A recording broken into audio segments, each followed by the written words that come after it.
The Nyko Super Miniboss is a new wireless controller for the SNES Classic Edition.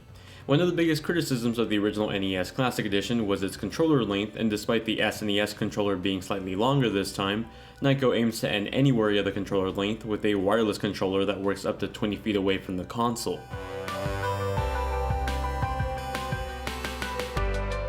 At first glance, the Nyko Super Miniboss controller looks just like the original SNES Classic Edition controller that comes with your console. Well, at least it's inspired by it. The Nyko controller comes with a charging cable, the controller itself, and a dongle that connects it to the console. The dongle is roughly half the size of a Pikachu amiibo. It has some clamps on the side too, so you can lock it into the console or whatever you plug it into. Pairing the controller is as easy as plugging in the dongle to your console, turning it on, and then pressing the select button on your controller. The process is easy if you know the steps, but the directions included with the controller don't tell you to press the select button after turning on the console. Surely some people that don't look up reviews or videos on the controller will think that they're having sync issues with the controller if they don't press the select button. Once the controller is synced though, you're pretty much set to go. On top of the controller is a power button. After syncing the controller for the first time, your controller will be paired to the dongle, so next time you power on the console, all you have to do is turn on the controller with the power button on top of it. The range of the controller goes up to 20 feet, much further than the wired controller that comes with the system. Now, since this is a wireless controller, it's also battery powered. At the bottom of the controller is a micro USB port for you to charge the controller. You can simultaneously charge and use the controller at the exact same time. On average though, the controller lasts about 28 to 30 hours on a full charge.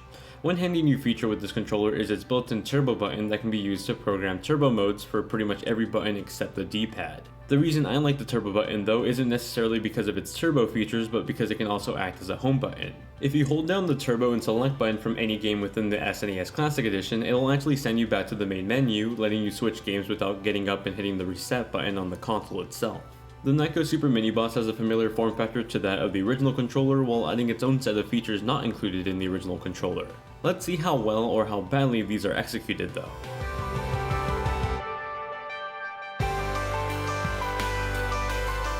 The Nyko Super Miniboss is a feature-packed controller. It obviously is designed to work with the SNES Classic Edition, but it actually works with a number of devices. Since the SNES Classic Edition uses the same extension port as the Wii remote, you can use this Nyko controller not just with your SNES Mini, but also your Wii, your Wii U, and even your original NES Classic Edition.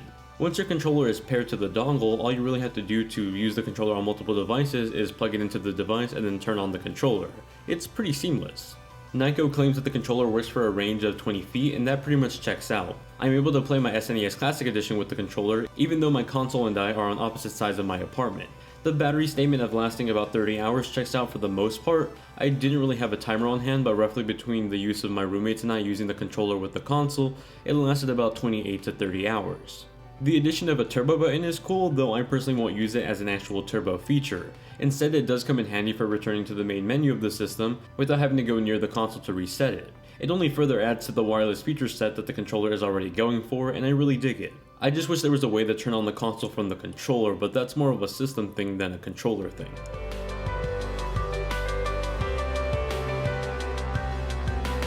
Now, while the feature set on the controller is pretty fantastic, the build quality and the ergonomics are a bit questionable.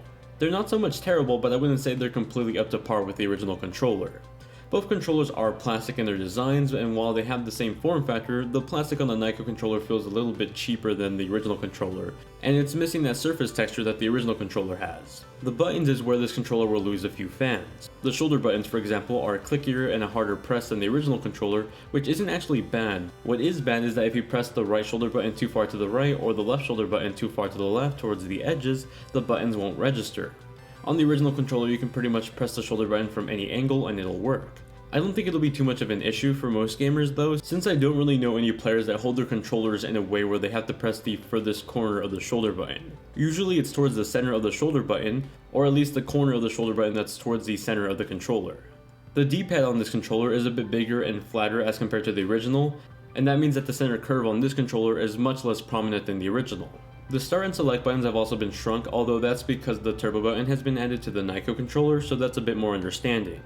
However, I still would have loved to see Nyko use rubber caps on the start and select buttons, as at the moment they're just plastic like the rest of the controller, and that makes them feel a little bit cheap. The face buttons are more of a mixed bag. I feel like they're a bit clickier than the original controller where those felt a little bit squishier. With that said, the Nyko controller actually shrinks the face buttons slightly and moves them further apart and adds a matte finish with engraved letters on top of them. I'm not a big fan of the changes to the face buttons. I can deal with the matte finish, but I don't really like that the buttons are smaller, further apart, and have engravings on them. The buttons being clickier though is much appreciated. I just wish it adopted the other features of the original controller too.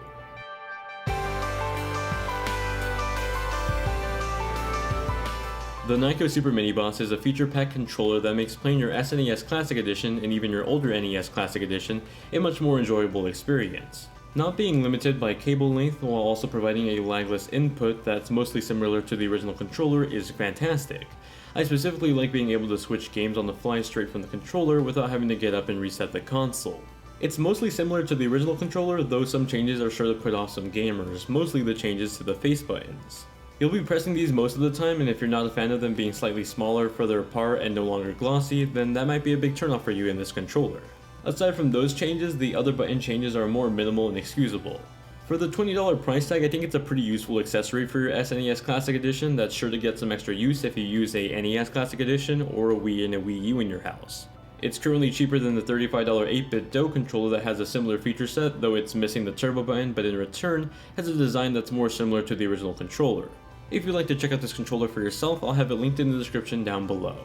And that's my review of the Nyko Super Miniboss controller for the SNES Classic Edition, or pretty much anything with the Wii extension port.